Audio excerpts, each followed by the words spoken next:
Welcome back ভূত Bangla FM. আমি আবার চলে এসেছি আপনাদের মাঝে। আজকের গল্পটা পাঠিয়েছে আমাদের প্রতিনিয়ত দর্শক অরণ্য ভাই। আজকের গল্পটা হচ্ছে একটি কালো জাদু নিয়ে। বেশি কথা না বাড়িয়ে গল্পটা শুরু করতে যাচ্ছি।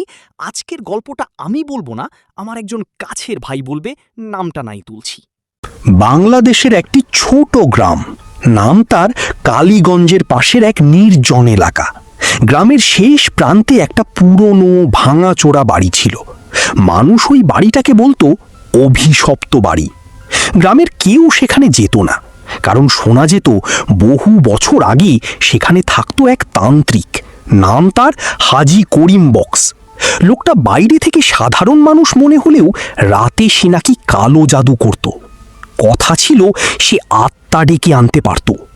একদিন শহর থেকে 3 বন্ধু রাশেদ, সাব্বির আর নিহাদ অ্যাডভেঞ্চারের খোঁজে ওই গ্রামে আসে। গ্রামের মানুষ তাদের সাবধান করল, ওই বাড়িতে যেও না, ওখানে এখনো কিছু আছে। কিন্তু তারা এসব বিশ্বাস করল না। রাতে তারা টর্চ, ক্যামেরা আর সাহস নিয়ে ঢুকে গেল ওই অভিশপ্ত বাড়িতে। বাড়ির ভেতরে ঢুকতেই তারা দেখল সবকিছু ধুলায় ঢেকে আছে। হঠাৎ সাব্বির একটা ঘরে গিয়ে একটা অদ্ভুত জিনিস খুঁজে পেল, একটা পুরনো কালো আয়না। আয়নাটা একদম অস্বাভাবিক ছিল। কেউ সামনে দাঁড়ালে নিজের মুখ ঠিকমতো দেখা যাচ্ছিল না। নিহাদ মজা করে বলল, এইটা হয়তো সেই তান্ত্রিকের জিনিস। হঠাৎ আয়নাটা নিজে নিজেই একটু কাঁপতে শুরু করলো। রাশেদ বলল, চলো বের হই, কিছু একটা ঠিক লাগতেছে না। ঠিক তখনই ঘরের দরজা নিজে নিজেই বন্ধ হয়ে গেল। টর্চের আলো বারবার নিভে যেতে লাগলো। আর আয়নার ভেতরে তারা দেখতে পেল এমন কিছু যা তাদের পিছনে ছিল না। একটা ছায়া দাঁড়িয়ে আছে তাদের পেছনে, কিন্তু পিছনে তাকালে কেউ নেই। হঠাৎ একটা ভারী গলা শোনা গেল, তোমরা আমার জিনিস ছুঁয়েছ।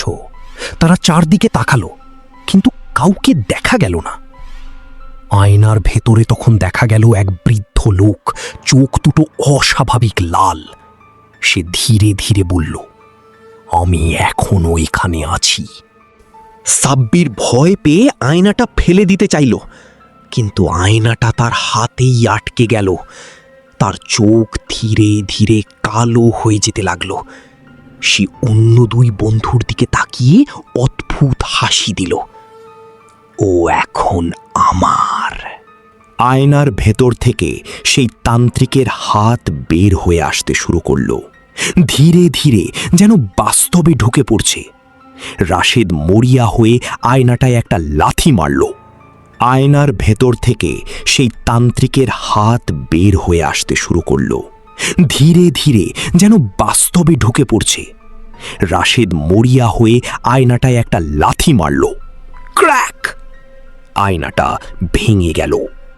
সবকিছু হঠাৎ থেমে গেল। দরজা খুলে গেল, বাতাস স্বাভাবিক হয়ে গেল, কিন্তু সাব্বির আর সেখানে ছিল না। পরদিন সকালে গ্রামের মানুষ ওই বাড়িতে গিয়ে দেখল, মেঝেতে শুধু একটা কালো দাগ, আর দেয়ালে লেখা ছিল, আমি মুক্ত, এখন আমি অন্য কাউকে খুঁজব। আশা করি আপনাদের ভিডিওটি ভালো লেগেছে। যদি ভালো লেগে থাকে তাহলে অবশ্যই সাবস্ক্রাইব করে দিবেন। দেখা হবে আবার পরবর্তী ভিডিওতে। আল্লাহ হাফেজ।